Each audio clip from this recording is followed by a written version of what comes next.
What if a little girl's favorite hat was hiding more than just messy hair, but a heartbreaking secret no one dared to see?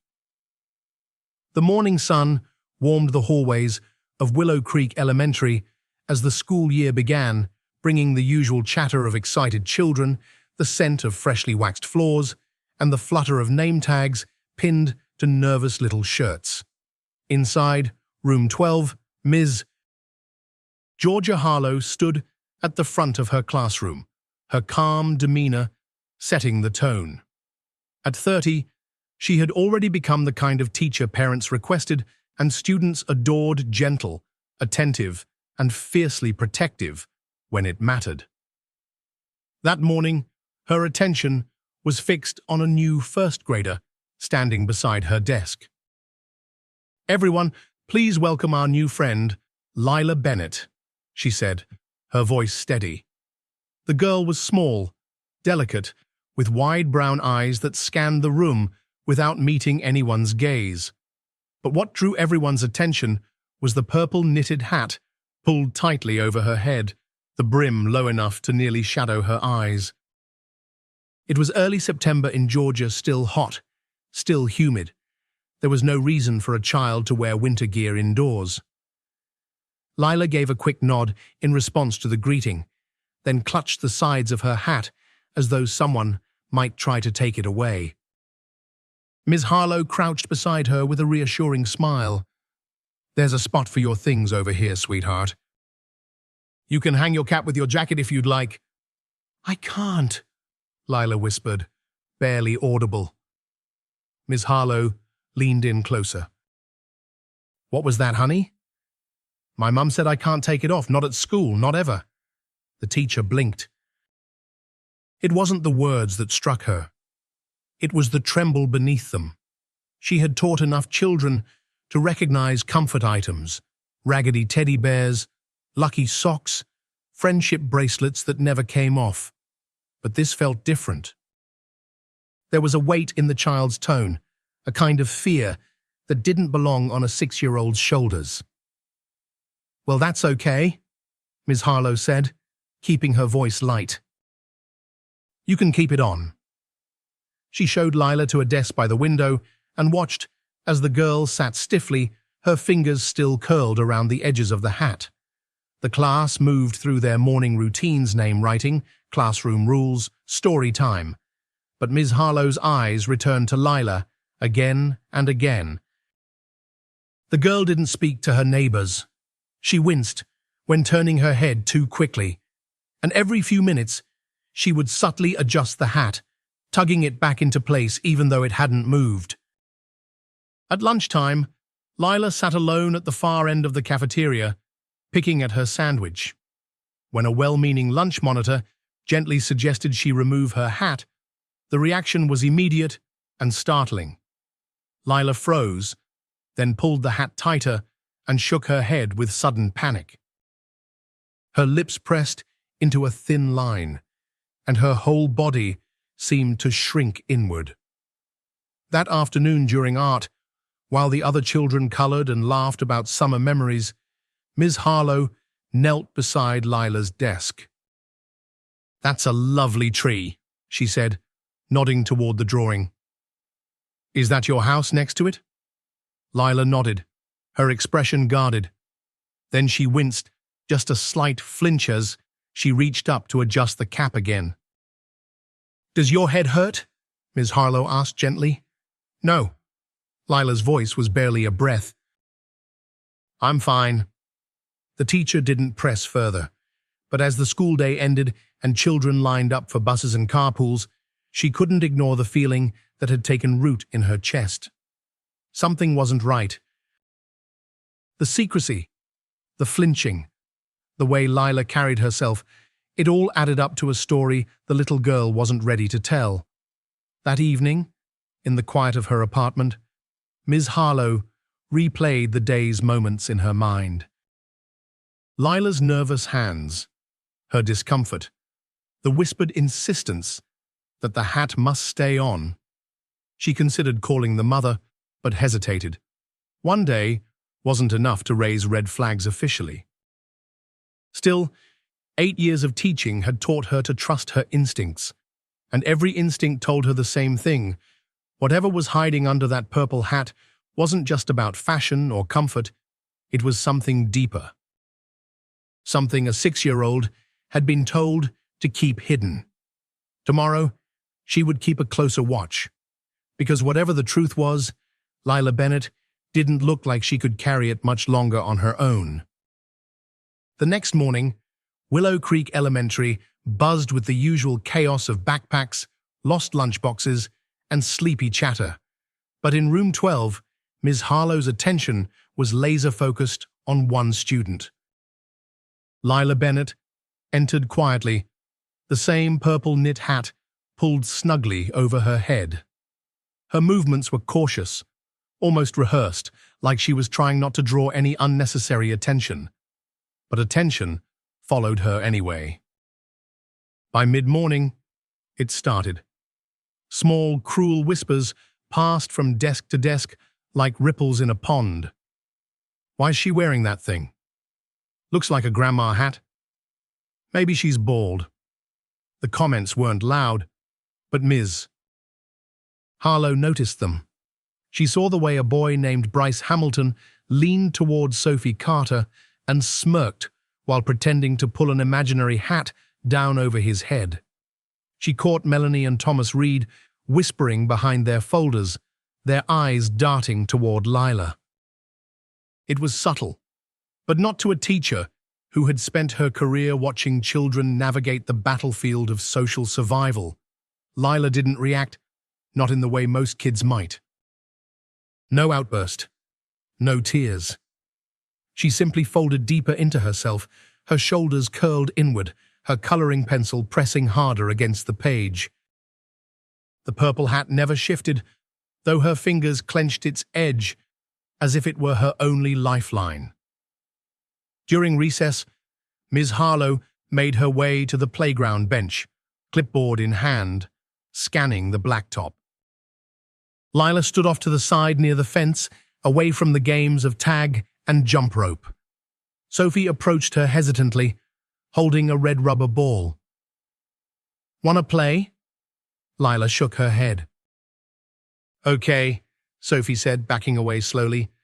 "But you look weird with that hat." Ms. Harlow stood up. "Sophie!" she called, her tone firm but calm. "Could you come here, please?" The girl obeyed, dragging her feet. "Sweetheart, remember how we talk about kindness?" "That wasn't very kind, was it?" Sophie shrugged. "It's just a hat." Ms. Harlow crouched to her level. "Sometimes what we see is just the outside. You never know what someone might be going through." Sophie glanced back at Lila, whose back was turned. "I guess." At dismissal, Mrs. Harlow pulled Nurse Dana Morales aside in the hallway. "Have you seen Lila Bennett's health file yet?" Dana shook her head. "Not yet." "I was going to go through new student records this week." "Why?" "She's always wearing this knit hat." "Indoors?" "Says she can't take it off. She flinches when you get too close, like she's afraid someone might touch her." Dana's expression shifted from curious to concerned. "That's not normal behavior."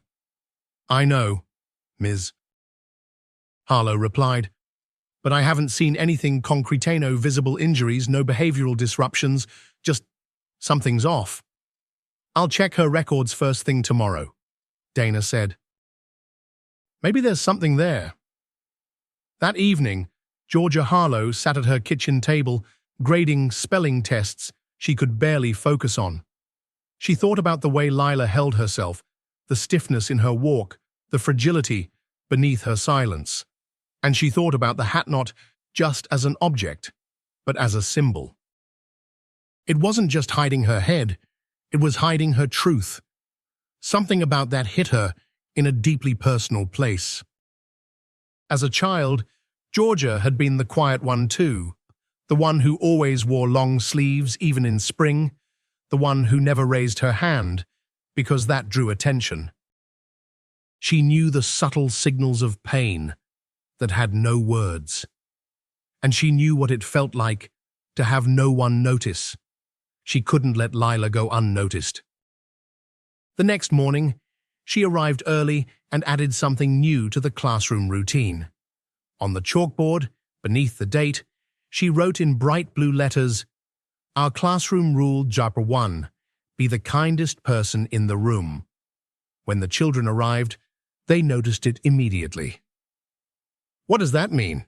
Bryce asked.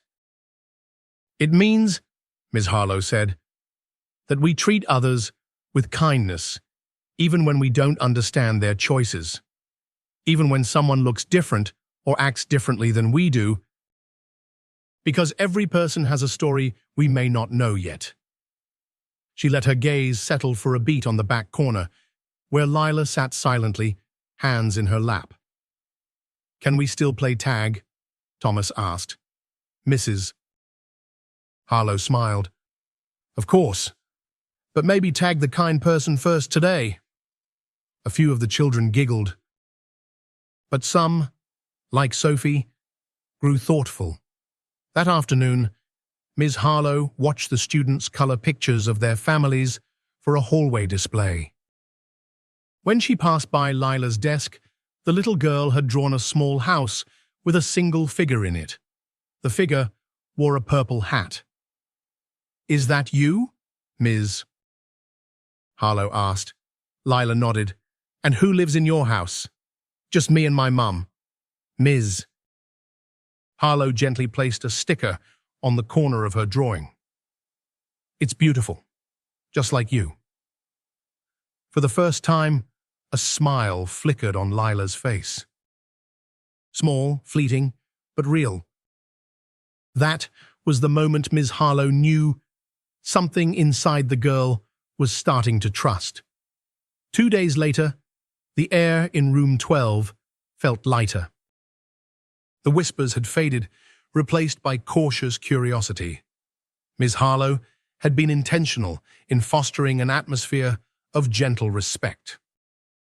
But the questions remained silent, unspoken, lingering like a shadow in the corners of the classroom. At lunch, Ms. Harlow noticed that Lila still sat alone, her lunch untouched. The purple hat remained in place, always. Today, though, something about the way she held her sandwich, small fingers trembling slightly, made Ms. Harlow pause. Back in the faculty lounge, she placed her salad container on the counter, but didn't open it. Instead, she turned to Nurse Morales, who had just finished logging health records into the school system. "Dana, were you able to find anything on Lila's file?" The nurse looked up, her brow furrowed. "That's the thing. There isn't much. No immunization record. No emergency contact beyond her mother. No primary care listed. It's all very sparse." "That's unusual, right?" Mrs. Harlow asked, her teacher instinct flaring with concern. "Very," Dana replied. "So I called the number on file this morning." A woman picked up Monica Bennett. She confirmed she's Lila's mother. "I asked if we could schedule a health screening for Lila. She said she'd prefer not to. Said they've had issues with schools before. That Lila's fine." "Did she sound off to you?" Georgia asked, trying to mask the unease in her voice. Dana paused. She sounded tired, worn down. "Maybe scared?" That was enough for Ms. Harlow. After school, she went home and opened her laptop. She didn't want to pry, but something didn't sit right. She searched for any public records news articles, hospital visits, school transfers. Nothing suspicious. But something felt missing. Too clean, too quiet, as if someone had deliberately erased the rough edges. The next day, Ms. Harlow decided to try a different approach. During free reading time, she knelt beside Lila's desk and asked softly, "Would you like to come water the plants with me after school?" Lila hesitated. Then, slowly, she nodded. When the final bell rang, and the other children filed out, Lila stayed behind, her tiny figure standing silently by the window. Together, they moved through the hallway to the small school garden just behind the playground. It wasn't much, some daffodils, a few tomato plants, a rose bush, but it was quiet, safe. Ms. Harlow handed her a small plastic watering can. "You can do the roses. They're very picky." Lila smiled faintly and began watering the blooms. "They're beautiful," she said, barely above a whisper. "They are," Ms. Harlow replied, crouching beside her. "Just like your drawing the other day?" Lila said nothing at first. Then, as she tilted the watering can over the last rosebush, she murmured, "My mum says people don't need to know everything. She says people always ruin things." Ms. Harlow's heart clenched. "Sometimes people do, sweetie, but sometimes they help." Lila looked up at her, unsure. Georgia offered a soft smile. "If there's ever anything you need to tell me, I'll listen. I promise." There was silence between them. Then Lila asked, "Can flowers grow even if the roots are damaged?" Ms. Harlow paused, caught off guard by the question. "Yes," she said gently. "Sometimes it just takes a little more care." That night, Georgia couldn't sleep. She kept hearing Lila's question. Could something beautiful still grow from damaged roots? The next morning, as she pulled into the parking lot, she saw a rusted sedan parked in the visitor space. Inside, a woman sat motionless in the front seat. She looked exhausted, her face drawn, fingers clenched tightly around the steering wheel. Her eyes met Georgia's for a moment, then dropped quickly. It had to be Monica Bennett. Harlow walked into the office and found Principal Evelyn Parks reviewing district reports. "Evelyn," she said quietly, "I think we need to call in a social worker." Principal Parks looked up, concerned. "Why? What's going on?" "It's more of a feeling than anything solid," Georgia admitted. "But the girl's withdrawn. She never removes her hat. There's nothing in her medical records. And her mother seems guarded." Principal Parks nodded slowly. "We'll proceed carefully, discreetly. Let's start by calling Patricia Langston." Patricia Langston was the district's senior child welfare liaison, a woman known for both her discretion and her ability to detect what others missed. Later that afternoon, Ms. Harlow stepped out into the hallway just as Lila and her mother were leaving. She offered Monica a polite smile. "Ms. Bennett," she said gently, "if you ever want to talk, I'm here." Monica looked at her for a long second. Her eyes were tired, but not unkind. "Thank you," she said softly. But there was something in her tone that felt like a wall built not from rudeness, but from years of protecting a fragile truth. Georgia watched them walk away. Lila's small hand clutched her mother's. The purple hat sat securely on her head, its meaning still a mystery, but now not entirely hidden. Something was beginning to shift. A week had passed since the call to Patricia Langston was made. In that time, little things began to shift, almost imperceptibly at first. Lila started arriving a few minutes earlier each day, her steps more relaxed. She still wore the purple knit hat, always pulled snug over her head, but there was something different in her posture, something lighter. She wasn't healed. No. But she was noticing the warmth being extended toward her. Meanwhile, Ms. Georgia Harlow found herself drawn deeper into the quiet mystery surrounding the little girl.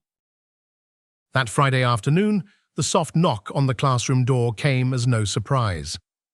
Patricia Langston entered with her usual calm presence, a worn leather notebook in hand. She greeted Georgia with a nod, her eyes kind but focused. "We've got a lead," she said, once the classroom emptied. "It's not much, but enough to move forward gently." Georgia set down the papers she'd been grading. "Tell me." Patricia opened her notebook, flipping to a page where several names and dates were scribbled. "I tracked down a pediatrician who saw Lila years ago. Only once, though. The appointment was cancelled halfway through. Monica never brought her back." She paused, gauging Georgia's reaction. "The doctor said she suspected something neurological, maybe something that required scans, blood work. But Monica pulled her out midway and never responded to follow-ups." Georgia's stomach turned. "Do you think she's hiding a diagnosis?" Patricia gave a small sigh. "Possibly. Or maybe she's just scared of what the system will do if they find out. Some parents have seen institutions tear families apart even when they're just trying to manage on their own." It wasn't an accusation, it was a reflection of the reality they both understood too well. The system meant to protect could sometimes do the opposite. Georgia leaned forward. "We have to get that child help. Gently, carefully, but we can't let her fall through the cracks." Patricia nodded. "I'll start by requesting a home visit. Not mandatory, not formal, just neighborly concern." That weekend, Georgia couldn't let go of the unease. She kept replaying the conversation, especially the part about the cancelled appointment. A child with a possible neurological condition, undiagnosed, untreated, could face challenges far deeper than the school had anticipated. Monday morning arrived cloudy and cold. Georgia entered the classroom early to set up an art activity she hoped would help the kids express themselves. She clipped watercolor paper to easels and laid out sets of bright pastels. She wasn't expecting anything profound, just color, movement, something alive on the page. The students filed in. Most of them took to the art with giddy excitement. But when Lila approached her easel, she stood still for a long time. Then she chose a dark blue pastel and began to draw slow, swirling circles. Georgia watched from a distance, her breath caught. It wasn't a house or a tree or even a flower. It was a head without hair. The purple hat, always present, suddenly took on a different weight. Georgia realized she had assumed, had guessed, but never considered this exact truth. After class, she asked Lila gently, "May I keep your picture?" Lila nodded once, quickly, then slipped out the door. That afternoon, Georgia brought the drawing to Nurse Morales. Dana stared at the image for a long time. "Do you think she's undergoing treatment? Chemo? Or has already been through it?" Georgia added. "And maybe it's in remission, or maybe not." Dana tapped her pen on the desk. "This explains the hat. The fatigue, the way she avoids bright lights sometimes. But why wouldn't her mother tell us?" Georgia exhaled. "Fear, shame, exhaustion? Maybe all of it." Later that evening, Patricia called. Her voice was steady, but something about the way she said hello made Georgia sit up straight. "She agreed," Patricia said. "Monica? She said we could come by the house tomorrow. She was hesitant, but she didn't say no." Georgia almost couldn't believe it. "Do you want me to come with you?" "Only if she allows it," Patricia said. "I'll ask her in the morning." The next day was a blur. Georgia went through the motions of teaching, but her mind kept drifting back to the small drawing pinned behind her desk. The swirling lines, the absence of hair, the silent bravery in those strokes of blue. Just before dismissal, her phone buzzed, a text From Patricia. She said yes. You can come. 4 p.m. Georgia stared at the screen for a long time before replying. She wasn't sure what they would find behind the Bennett's front door, but something told her the story was about to turn. And for the first time, she felt hopeful, but real, that they were finally reaching behind the curtain. The weather that afternoon was grey and thick with Georgia humidity, a kind of heat that clung to your skin and made even the air feel slow.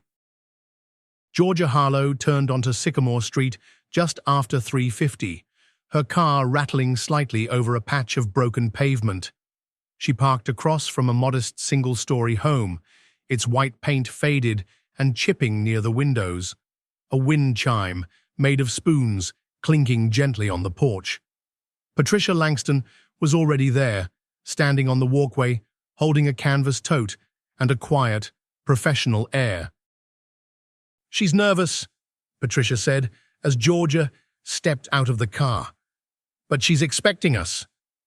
Georgia nodded, brushing her palms against her skirt. Let's just talk. No pressure? They walked up the path together. The front door creaked open before they knocked. Monica Bennett stood there, smaller than Georgia remembered, her face thinner, eyes tired. Her long sleeves were rolled down even in the heat, and she clutched the edge of the door like it anchored her to the moment. Come in, she said, her voice soft but firm. I already told Lila to stay in her room for a bit. She's drawing? The house smelled faintly of cinnamon and old furniture. The living room was tidy, but worn brown carpet, faded couch cushions, a small bookshelf missing its top shelf. Family photos lined the mantel, most of them of Lila at different ages.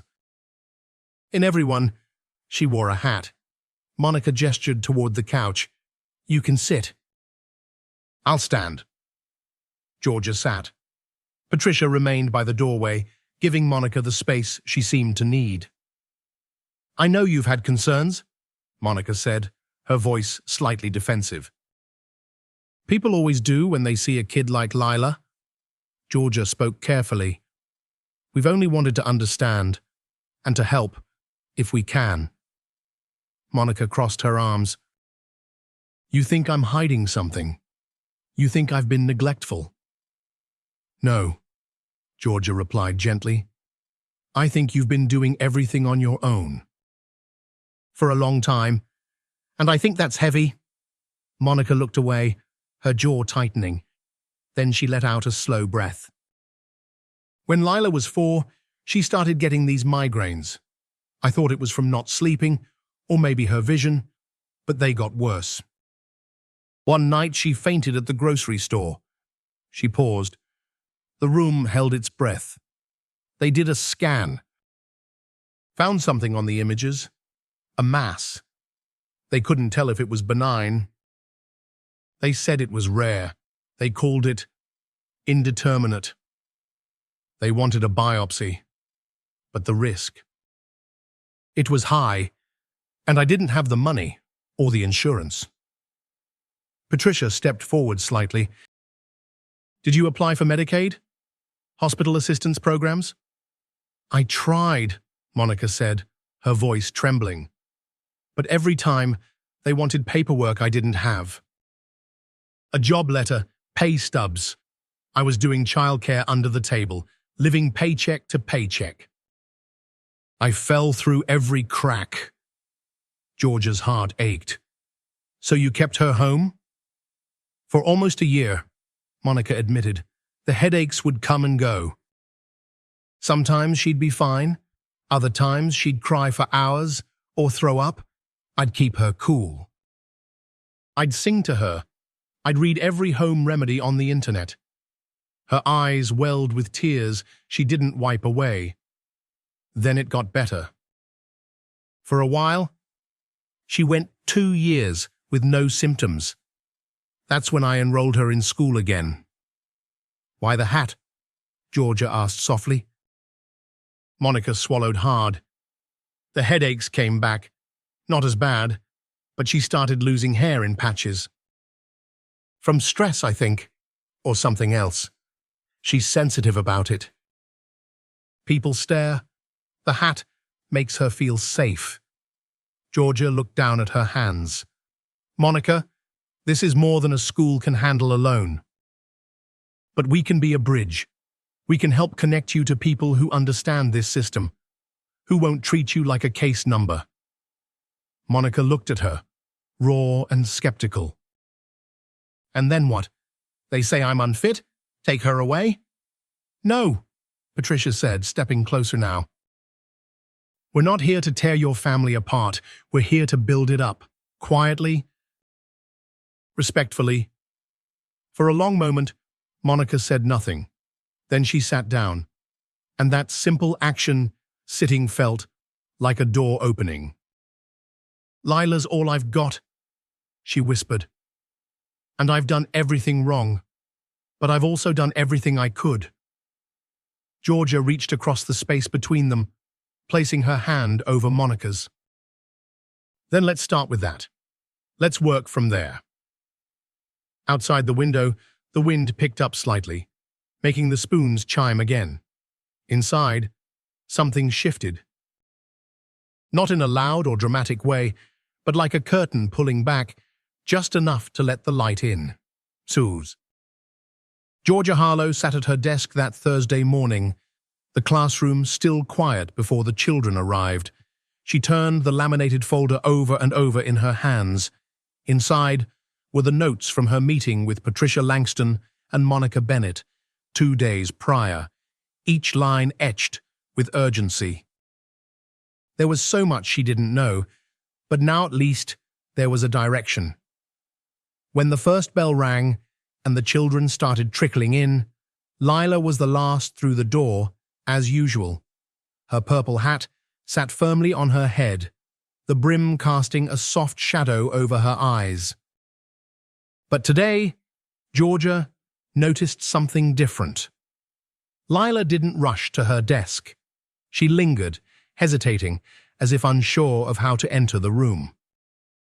"Good morning, Lila," Georgia said, offering a small smile. Lila blinked and nodded, but didn't say anything. Then she walked slowly to her seat, keeping her backpack on for longer than usual. Georgia's heart tugged. Something was off. Throughout the morning, she observed her more closely than usual. Lila wasn't as engaged. Her coloring was pale, her posture more slumped than normal. During story time, she rested her head on the table, flinching subtly when the lights flickered. By noon, Georgia had seen enough. "Lila, sweetie," she said softly during lunchtime, crouching beside her desk, "why don't you come with me for a bit?" Lila looked at her with wide, uncertain eyes, but she nodded. Georgia led her gently down the hallway to the nurse's office. Nurse Dana Morales greeted them with her usual calm demeanor, offering Lila a seat and a cool drink. "She's been acting a little off today," Georgia explained in a low voice. "She looks pale. Might be a migraine." Nurse Morales knelt in front of Lila and asked, "Are you feeling okay, sweetheart?" Lila pressed her lips together. "My head hurts. A lot." She clutched the brim of her hat. "May I take a look?" the nurse asked gently. Lila hesitated, then nodded. Slowly, Nurse Morales lifted the hat just enough to see. What she found stunned her. Beneath the hat, patches of Lila's scalp were bare, inflamed in places, and visibly tender. There were signs of irritation that looked recent, possibly from scratching, or worse. Dana exchanged a grave glance with Georgia. "I think we need to get her seen by a doctor today," the nurse said quietly. "This isn't just a migraine." Lila looked up, her lip trembling. "Don't take me away from my mom." That simple sentence shattered something in Georgia's chest. "We won't," she said immediately, kneeling beside her. We're not here to hurt you, Lila. We just want to make sure you're okay. That your head gets better. Lila nodded slowly, eyes welling up. It hurts more when I get scared.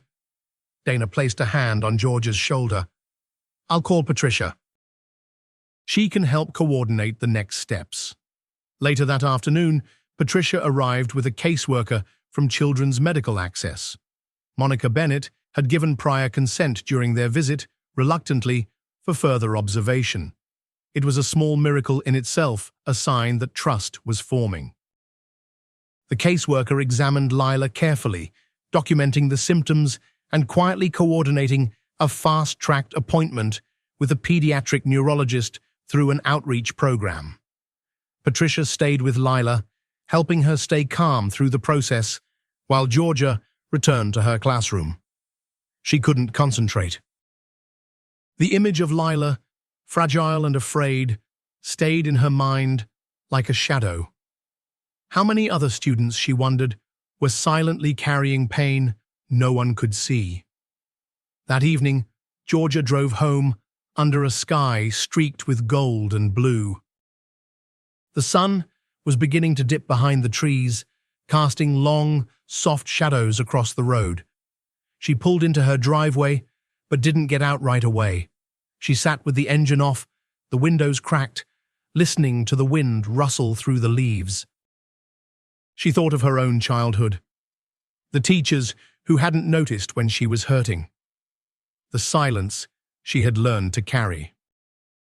And she promised herself that Lila Bennett would not be another child left unseen. Tomorrow, she'd make sure Lila had everything she needed, not just in terms of health care, but dignity, community, safety. Tomorrow, they would start a new chapter. And beneath that purple hat, a little girl would finally be seen for who she truly was, not a problem to fix, but a life worth protecting.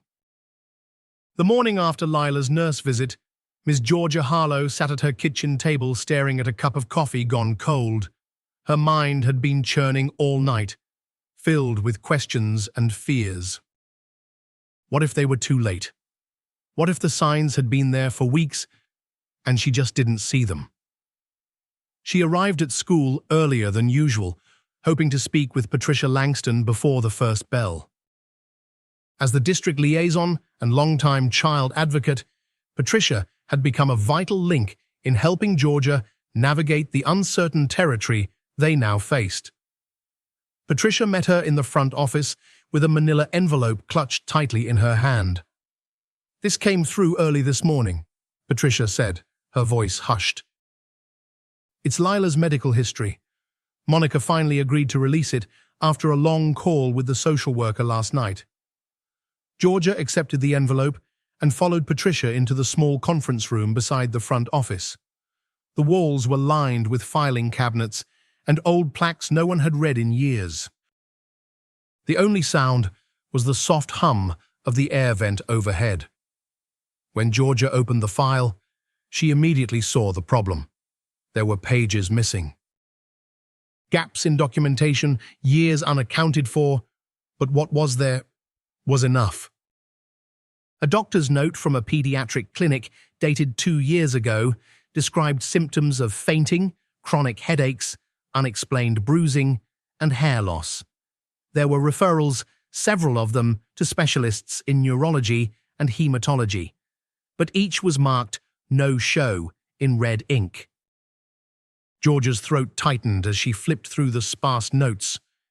There were questions scrawled in the margins of one record: possible autoimmune, lupus, alopecia, but no diagnosis, just dead ends and missed appointments. "She's been sick for years," Georgia whispered. Patricia nodded solemnly. "It looks like Monica never followed through with the referrals. There's no clear diagnosis. And Lila's condition seems to have worsened." Georgia gripped the edge of the table. "We can't let this go on. If we don't act now, we might lose her." Patricia's face softened. "You won't lose her. Not on our watch." They made a plan right then and there. By mid-morning, Monica had been contacted and informed of the school's growing concerns. To Georgia's surprise, Monica didn't resist. She sounded tired, defeated, maybe even relieved. She agreed to a full evaluation. Patricia told Georgia after the call, "We'll get Lila to Children's Hospital tomorrow. They'll run everything, blood work, imaging, neurology consults. We're not waiting anymore." That afternoon, Georgia sat beside Lila during reading time. The little girl clutched a worn copy of Charlotte's Web, her favorite story. She still wore the purple hat, but now it felt more like a layer of comfort than a wall. "You're really brave, you know," Georgia said softly. Lila looked up at her. "I don't feel brave." "You don't have to," Georgia replied. "Brave isn't something you feel, it's something you choose." Lila smiled faintly and returned to her book. That evening, Georgia visited Monica's house. She had asked if she could come by not as a teacher, not even as a mandated reporter, but as someone who cared. Monica answered the door, her eyes hollow, her voice low. She invited Georgia in, and they sat in the dimly lit living room, filled with old photographs and laundry baskets. "I didn't mean to hurt her," Monica said, staring at her hands. "I just didn't know what to do.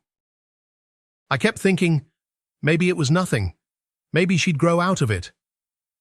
Georgia listened, not with judgment, but with quiet resolve. "Sometimes," she said, "not doing anything can still hurt someone, especially when they need us to act." Monica nodded, a tear escaping down her cheek. "I'm scared." "Me too," Georgia admitted, "but we're not doing this alone." The next morning, Georgia arrived at school just in time to see Patricia escorting Lila out the front doors. She was holding Monica's hand. Lila turned back and gave Georgia a small wave. She waved back, her chest tight with hope. As the car pulled away, Georgia felt something shift. The story was no longer about a little girl in a purple hat hiding in plain sight. It was now about healing, about second chances, about what happens when someone chooses to pay attention, really pay attention. Because sometimes that's all it takes to change a life. The waiting room at Maplewood Children's Hospital was quieter than Georgia Harlow expected. It smelled faintly of hand sanitizer and lemon, and the walls were painted with bright murals of animals meant to soothe the nerves of small, scared patients. But Lila Bennett sat very still. She wasn't scared. She looked almost peaceful. Georgia sat beside her, having been invited by Monica to come along. It was a gesture of trust Georgia didn't take lightly. Monica hadn't said much since they arrived, just handed over the necessary forms and let the nurses take Lila's vitals. Now they waited, hoping for clarity, perhaps even an answer that had eluded them for years. When the door opened, a woman in a white coat stepped in. She was in her 40s, with sharp eyes and a kind smile. Her name badge read, Dr. Celia Nguyen, pediatric immunologist. "Lila," she said warmly, crouching beside the girl, "it's good to meet you. I've looked over everything, and I want to talk to you and your mum for a bit, okay?" Lila nodded, clinging to the edge of her chair. Dr. Nguyen invited them to a nearby exam room where the overhead lights felt brighter, more clinical. Monica sat with her hands folded in her lap. Georgia remained near the back, giving them space, but staying close. "I know you've been through a lot, Doctor," Nguyen said gently. "And I know some of the past visits to doctors weren't easy, but I want to walk you through what we've found. And what it means." She pulled up a file on the screen. "Blood work, genetic markers, imaging scans. The words that followed were foreign to Monica at first: autoimmune, alopecia universalis, secondary hematologic concerns, chronic fatigue syndrome, and more. It was a lot to take in. But then, Dr. Nguyen explained it simply. Lila's immune system is attacking parts of her own body. That's what's causing the hair loss, the fatigue, the bruising. It's also the reason her body has trouble holding onto nutrients, especially iron. This isn't psychological. It's not behavioral. It's real. And it's been missed for far too long. Monica blinked rapidly, her throat tight. Can it be fixed? Dr. Nguyen didn't hesitate. There's no cure, not exactly. But there are treatments, immunosuppressants, nutritional therapy. Consistent monitoring. Most importantly, Lila doesn't have to face this alone. Lila looked up, her small voice breaking through the silence. So, I'm not just weird? No, sweetheart, Doctor Nguyen said softly. You're not weird, you're sick. But we know why now, and we're going to help you feel better. Tears welled in Lila's eyes, and Monica reached for her, pulling her into a hug that felt heavier than words could hold. It was an embrace filled with regret, relief, and something close to forgiveness. Georgia stepped outside to give them a moment. She leaned against the wall in the hallway, letting out a long breath she hadn't realized she was holding. For weeks, she had sensed something wasn't right. For years, Lila had carried something no 6-year-old should have to carry alone. But now, there was a name for the pain, and that meant there was a path forward. Dr. Nguyen joined her a few minutes later. She's a strong little girl, the doctor said. We'll start treatment immediately. I've already spoken to a social worker about getting the insurance paperwork expedited. Georgia nodded. Thank you for not brushing this off. I couldn't, Dr. Nguyen replied. It was all there in the notes. Someone just had to connect the dots. They both stood quietly for a moment. She wears a purple hat every day, Georgia said, her voice distant. I thought maybe it was about vanity or embarrassment. But now I think it was armor. Dr. Nguyen smiled gently. Even the smallest warriors need protection. Later that afternoon, Lila walked out of the hospital with a soft bandage on her arm and a folder filled with appointments, referrals, and care plans. But more importantly, she walked out with hope, real, tangible hope. She glanced up at Georgia as they reached the car. Will I still get to go to school? Of course, Georgia replied, smiling. We'll just make sure you have extra help on the hard days. Lila seemed to consider that. Then she took off her purple hat and looked at it in her hands. Maybe, she said slowly. I won't wear it tomorrow. Georgia didn't say anything. She just squeezed Lila's hand. And in that quiet moment, under the pale blue sky of an ordinary hospital parking lot, something extraordinary happened. A little girl who had spent so long hiding behind wool and silence decided she was ready to be seen. The morning sun broke through the clouds gently, casting a soft glow across Maplewood. Birds chirped outside the Bennett household, and for once, the day didn't feel so heavy. Inside, the quiet buzz of breakfast preparations filled the air, and Monica moved around the kitchen with a calm she hadn't felt in years. In the living room, Lila stood by the mirror, her purple hat in hand. She looked at it, really looked at her tat, the frayed edges, the fading stitches. It had been with her through so many hard days. It had shielded her from whispers, curious eyes, and even her own reflection. It was a part of her armor. But today, for the first time in nearly 2 years, she didn't feel like she needed it. Monica peeked in. "You okay, baby?" Lila turned. "I think I'm ready to go without it." Monica didn't rush to speak. She walked over slowly, knelt down, and looked her daughter in the eyes. "You don't have to prove anything to anyone, Lila. Not to me, not to your teacher, not to the other kids." "I know," Lila said quietly, "but I want to do this for me." So Monica simply smiled and nodded. At school, Georgia Harlow stood by the classroom door, greeting her students. She saw Lila from across the hallway, walking beside her mother, her head held high and uncovered. Georgia's breath caught for a second. She felt an almost maternal swell of pride, one that had grown steadily since the first day she'd met Lila Bennett in her too big purple hat and distant eyes. "Good morning, Miss Lila," she said with a smile. Lila returned the smile, smaller but full of courage.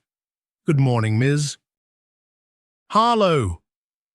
The other students filtered in as usual, their chatter bouncing around the room. A few of them noticed Lila's missing hat, their gazes lingering. One boy leaned over to another and whispered something, and Georgia watched carefully. But before she could step in, a voice rang out. "Cool earrings," said Bryce Hamilton, pointing to the small lavender studs in Lila's ears. Lila blinked. "Thanks." And just like that, the spell was broken. The moment that could have turned into embarrassment became something normal. Accepting. Even kind. Georgia walked over and placed a reassuring hand on Lila's back as she settled into her seat. The lesson that day was about bravery.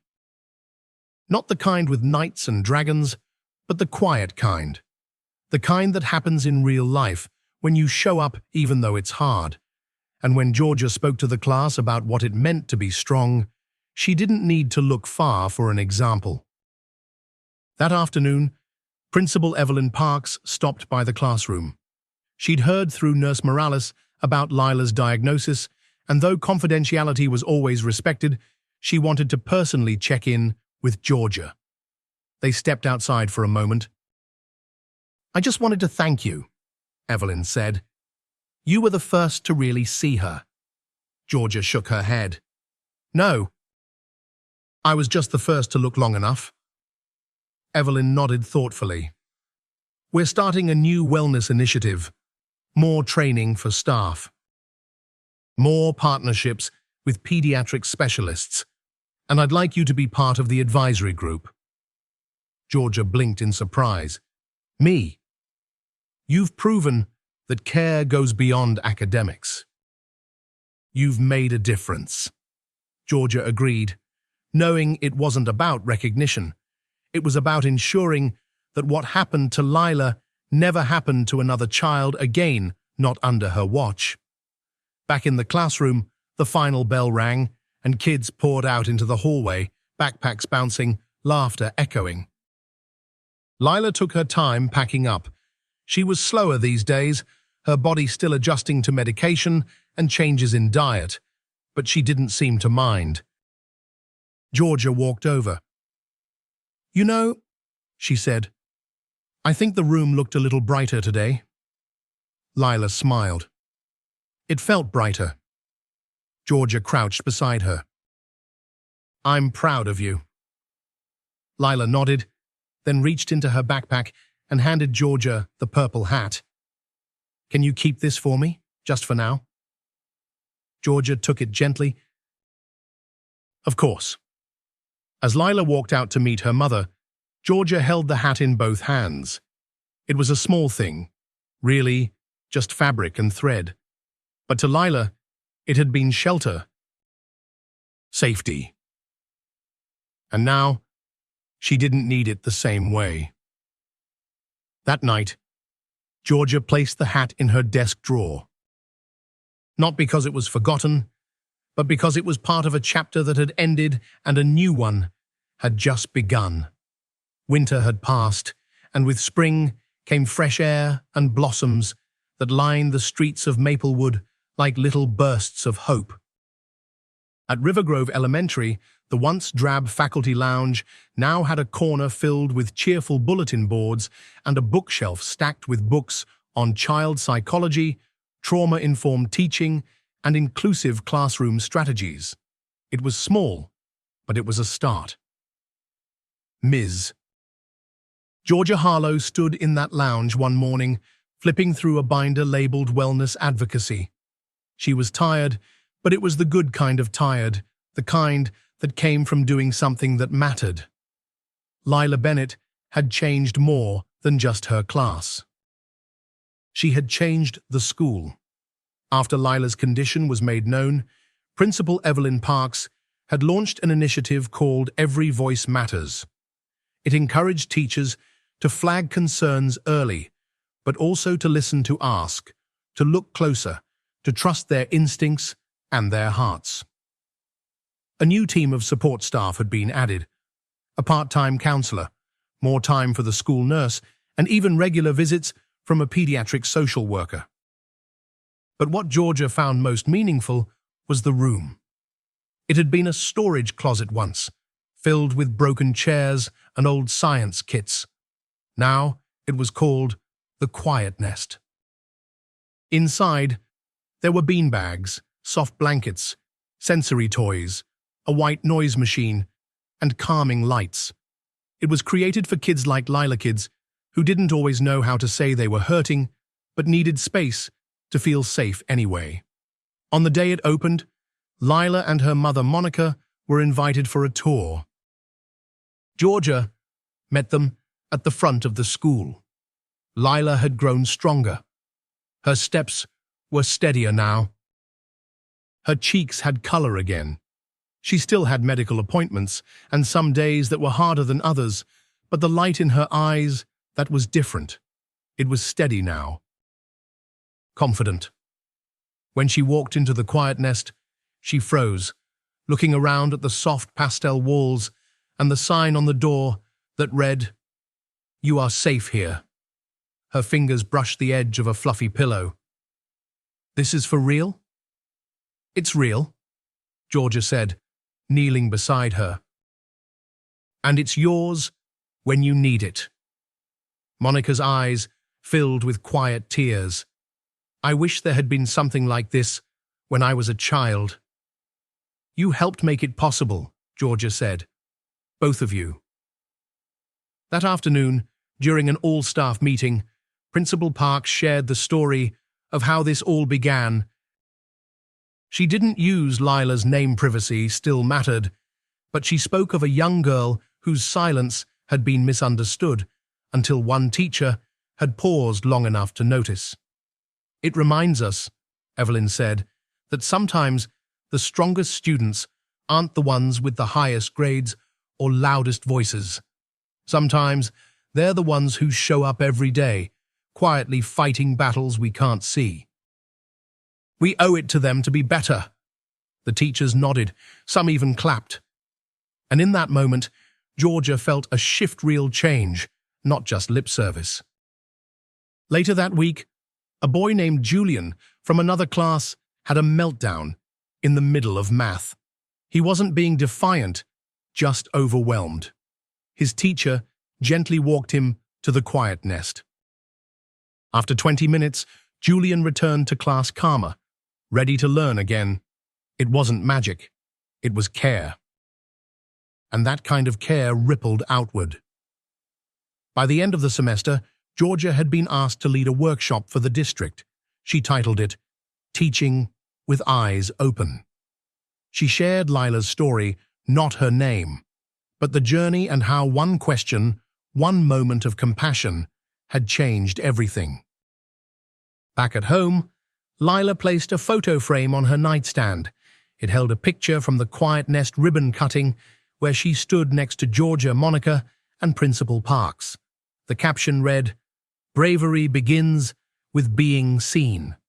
One night, as Monica tucked Lila into bed, she asked, "You miss the hat sometimes?" Lila shook her head. "Not really. I kept it in my drawer, though." Why? Because it reminds me where I came from, but I don't need to hide anymore. Monica kissed her forehead, heart swelling with pride. In the quiet of that room, with the soft hum of the night and the warmth of healing surrounding them, it was clear. This wasn't just the end of a story. It was the beginning of something much bigger. A school had learned to listen. A little girl had found her voice. And a community had been reminded that sometimes all it takes is one person to look a little deeper. And when they do, everything changes. It was a Thursday morning, grey skies pressing low over Maplewood, and Ms. Georgia Harlow walked into her classroom with her usual calm purpose. The room buzzed softly as students unpacked their books and settled in, and Lila Bennett sat at her usual spot by the window, her purple hat snug as always. Georgia greeted each student with a warm nod, but her eyes lingered on Lila just a moment longer. That hat, it had been haunting her thoughts for weeks. They were halfway through a read-aloud activity when the moment came. A boy from another group accidentally bumped into Lila's desk while rushing to the board. The room went quiet as Lila gasped and her hat slipped from her head, tumbling to the floor. Georgia's breath caught in her throat. Beneath the familiar purple hat, Lila's scalp was visibly inflamed, with red peeling skin and patches of hair missing entirely. The sight was both heartbreaking and alarming. A stunned hush fell over the classroom as children stared, not knowing what to say. Georgia moved quickly. She knelt beside Lila and gently helped her cover her head again. But the damage was done. The secret was out. Georgia whispered softly to the girl, "Sweetheart, we need to get you some help. You're going to be okay." Lila's eyes welled up. She nodded. Georgia turned to the class. "Everyone, I need you to work quietly while I step out with Lila. Continue your reading groups, and I'll be right back."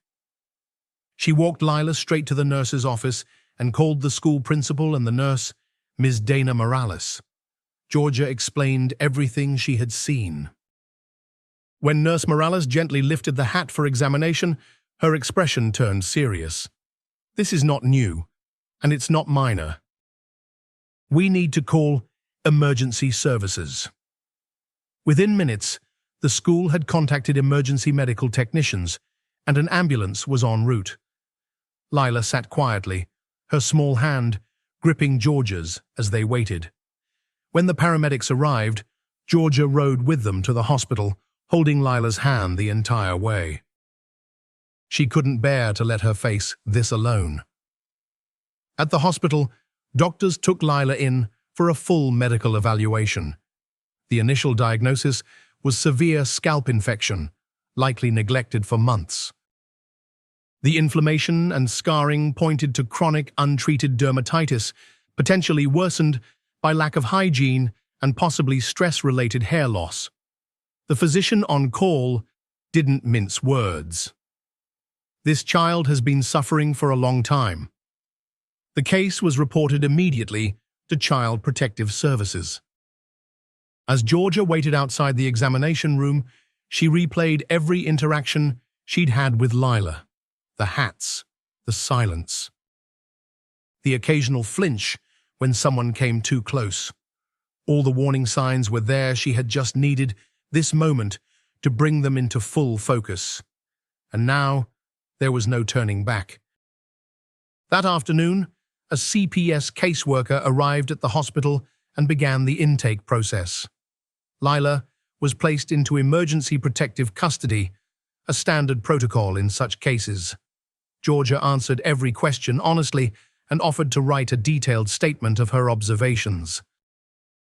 The weight of it all sat heavy on her, but she knew she had done the right thing. Later that day, Georgia called Monica Bennett, Lila's mother, whose contact had finally been located through school records. Monica rushed to the hospital, frantic and tearful, explaining through sobs that she hadn't seen her daughter in weeks. She and Daryl, her ex-husband, were locked in a bitter custody battle, and he had been awarded temporary full custody during the proceedings. "He never let me visit," Monica cried. "I tried calling. I sent letters, gifts. He said she didn't want to talk to me." Georgia watched the mother crumble in the hospital corridor, and her heart ached for her. This wasn't just about a neglected scalp condition. This was a story of broken custody, silenced voices, and a little girl stuck in the crossfire. The doctors made it clear that Lila would need both medical and psychological care. The trauma of neglect, the emotional weight of being hidden under a hat for so long, all of it needed healing. CPS assured Georgia that Lila would be safe and monitored closely while the case unfolded. That night, Georgia returned home exhausted but resolute. She looked around her quiet living room and realized how much the events of the day had changed her. As a teacher, she had always believed in paying attention, but now she understood how deep that responsibility really ran. No child should have to suffer in silence, and no teacher should ever second-guess a gut instinct when it comes to a child's well-being. The purple hat had fallen, and in doing so, it had revealed more than just a hidden wound. It had opened a door to justice, and Georgia was ready to walk through it, whatever it took. The hospital room was quiet that morning, lit by a soft stream of sunlight. Lila sat upright in her bed, a children's book resting on her lap. Beside her, Monica Bennett held her daughter's hand like it was the only thing keeping her grounded. For days, Monica hadn't left the hospital. She'd slept in the waiting room, talked with doctors, answered endless questions from CPS. Most importantly, she had stayed close to Lila, the daughter she had fought to see, but had been unjustly kept from. Georgia Harlow arrived mid-morning with a folder tucked under her arm. She greeted Monica with a warm nod and gently leaned down to smile at Lila. "Look at you," she said softly. "That smile makes my whole day." Lila smiled back, faint but real. Monica stood as Georgia gestured toward the hallway. "There's something you need to see," she said. In a nearby conference room, CPS investigator Patricia Langston had joined the meeting. Georgia handed over the folder documents she had helped compile with the school counselor and principal. It contained weeks of observations, testimony from Nurse Morales, and disturbing patterns tied to Lila's appearance, behavior, and absences. Patricia looked through the contents carefully. "Thank you, Ms. Harlow. This corroborates what we're hearing from the hospital." Monica shifted nervously. "I've told everyone the truth. I didn't abandon Lila. Her father, Daryl, manipulated the courts. He told the judge I was unstable, that I had moved too much to provide stability. But he lied. He used my past against me, twisted it." Her voice cracked as she tried to steady herself. "I made mistakes when I was young, but I've had a steady job for over 3 years. I've been clean, I took parenting classes, I showed up to every hearing. And still, he convinced the court I didn't deserve her." Patricia leaned forward. "We're looking into all of it, Monica. You're not on trial here. But we do need to establish everything clearly, including what happened in that house. Lila's medical records suggest long-term neglect. That doesn't happen overnight." Monica swallowed hard. "I begged him to take her to the doctor. I even paid for an insurance plan when the state coverage lapsed. But he said she was fine. That I was just trying to meddle. He blocked every call." Georgia watched Monica closely. There was no deflection in her voice, no dramatic flair, just heartbreak and frustration. And deep, deep love. Patricia nodded. We've already reached out to Dr. Celia Nguyen, the dermatologist who initially treated Lila last year. Her notes show clear instructions for follow-up care that were never followed. She even flagged a concern with the caseworker at the time. But that complaint went nowhere. We're reopening it now. Monica's eyes widened. Dr. Nguyen was the one who first noticed something was wrong. Daryl, never let me take Lila back. Patricia continued. We've also contacted your attorney. The court will hold an emergency hearing next week to revisit custody. Given the evidence of neglect, there's a strong chance the judge will place Lila in your care, at least temporarily, while the investigation continues. Monica broke down in tears. I just want my little girl safe, she whispered. That's all I've ever wanted. Georgia reached out and placed a comforting hand on Monica's shoulder. You fought for her every step of the way. And now, finally, people are listening. Over the next several days, CPS conducted home visits to both Monica's apartment and Daryl's residence. What they found at Daryl's home was damning cluttered, unkempt conditions, signs of poor hygiene, and inconsistencies in his story. He couldn't produce documentation for Lila's missed medical appointments, and when questioned directly about the condition of her scalp, he grew defensive and evasive. Meanwhile, Monica's apartment was modest but clean. She had a fully stocked kitchen, a small room ready for Lila, and a box of unopened birthday presents in her closet, all labeled with dates from the past year. She had never stopped trying. The week moved quickly. On the morning of the custody hearing, Georgia, Principal Evelyn Parks, and Nurse Morales all submitted written statements in Monica's defense. Dr. Nguyen also sent her professional recommendation, urging the court to prioritize Lila's safety above all else. Inside the courtroom, Monica stood tall beside her lawyer, wearing a simple blouse and a string of pearls. She spoke with dignity and emotion, recounting every attempt she'd made to remain in her daughter's life. Daryl tried to defend himself, but the judge wasn't swayed. The evidence was overwhelming. By the end of the hearing, the judge granted Monica temporary full custody with provisions for counseling and supervised transitions to ensure Lila's well-being. Daryl was ordered to attend parenting classes and undergo further investigation. Monica cried silently as the order was read. Outside the courtroom, Georgia embraced her. You didn't just show up today, Monica. You showed strength every day that no one saw. And now, Lila gets to come home. As they walked together down the courthouse steps, Monica looked up at the clear blue sky and whispered, It's finally over. But Georgia knew it wasn't really over. It was just beginning a new chapter, with healing ahead. And this time, the story would be written by love, not by fear. The apartment smelled faintly of lavender and freshly baked banana bread. Monica had been up since dawn, fluffing pillows, straightening Lila's bookshelf, and hanging up the tiny purple coat she'd bought last year but never got to see her daughter wear. Today, that would finally change. A knock at the door made her jump.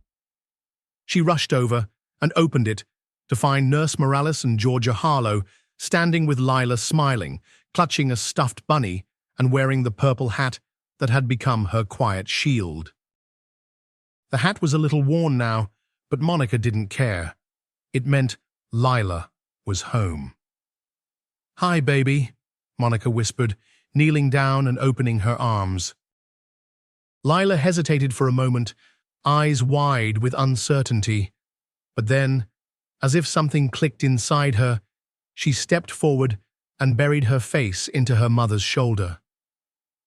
"I missed you every day," Monica said, tears falling freely. "And I'm never letting you go again." Georgia watched from the doorway, her throat tight. "I'll come by next week," she said softly, "but for now, I think this moment belongs to you two." As they left, Lila stepped into the apartment like a visitor in a museum, quietly observing everything. Her eyes landed on the small bedroom down the hall, where sunlight spilled across a bed with purple sheets and a mural of stars above it. She walked in slowly, then turned to her mom. "This is mine?" Monica nodded, wiping her face. "Every part of this is yours. Your room, your books, your nightlight, your space. I've been saving it for you." Lila smiled. A small, real smile. Then she sat on the bed and hugged the bunny close. Over the next few weeks, Monica and Lila fell into a rhythm slow and tender. They made pancakes on Saturday mornings and watched cartoons in pajamas. Lila helped water the plants and loved feeding the neighbor's cat, who seemed to have adopted them. There were tough days, too. Nights when Lila would cry in her sleep or flinch when someone knocked too loudly. Moments when Monica felt helpless, unsure of how to erase the trauma Daryl had left behind. But they were no longer alone. Dr. Celia Nguyen visited twice, checking Lila's scalp and adjusting her treatment.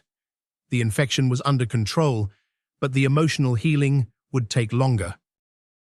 Still, she smiled when Lila spoke to her, shy but curious, asking if her hair would grow back. "It's already starting to," Dr. Nguyen had said, beaming. "Just like flowers. It takes time, but it will bloom." At school, Principal Evelyn Parks arranged for a smooth transition. Ms. D. Karen Ellison, the new homeroom teacher, had been briefed on Lila's needs. She created a quiet space in the classroom with soft lighting and coloring books where Lila could go if she felt overwhelmed. Mrs. Ellison even gave Lila a small purple notebook on her first day. "Write whatever you want," she said. "Draw, dream, doodle. It's just for you." Lila clutched it like treasure. At recess, a girl named Sophie Carter invited her to play hopscotch. Another student, Bryce Hamilton, offered to trade snacks. Slowly, the world around Lila began to feel less sharp, less filled with shadows. One day, after school, she came home and plopped onto the couch. "Mum," she said seriously, "can we bake something?" Monica blinked. "Of course. What do you feel like?" "Banana bread, like you made the day I came home." So they baked flour in their hair, batter on the counter, giggling as they added extra chocolate chips for good luck. When it was done, Lila insisted on wrapping a few slices in foil. "For Georgia," she said, "and Nurse Morales and Dr. Nguyen." They delivered them the next day, one by one. Each person opened the small gift with surprise and gratitude, touched by the thoughtfulness of a little girl who had already endured so much. "I want them to know I'm okay now," Lila explained. Because they helped. Spring rolled in with soft breezes and blooming daffodils. Monica found a weekend art class at the community center, and Lila loved it. Her drawings filled the fridge stick figures holding hands, purple hats, sunflowers, and stars. And on the last day of school, Lila stood up in front of her class for a show-and-tell presentation. She held up her purple hat. "This is my favorite thing," she began. "It helped me feel brave when I was scared, but now, I don't need it every day anymore." There was a long pause.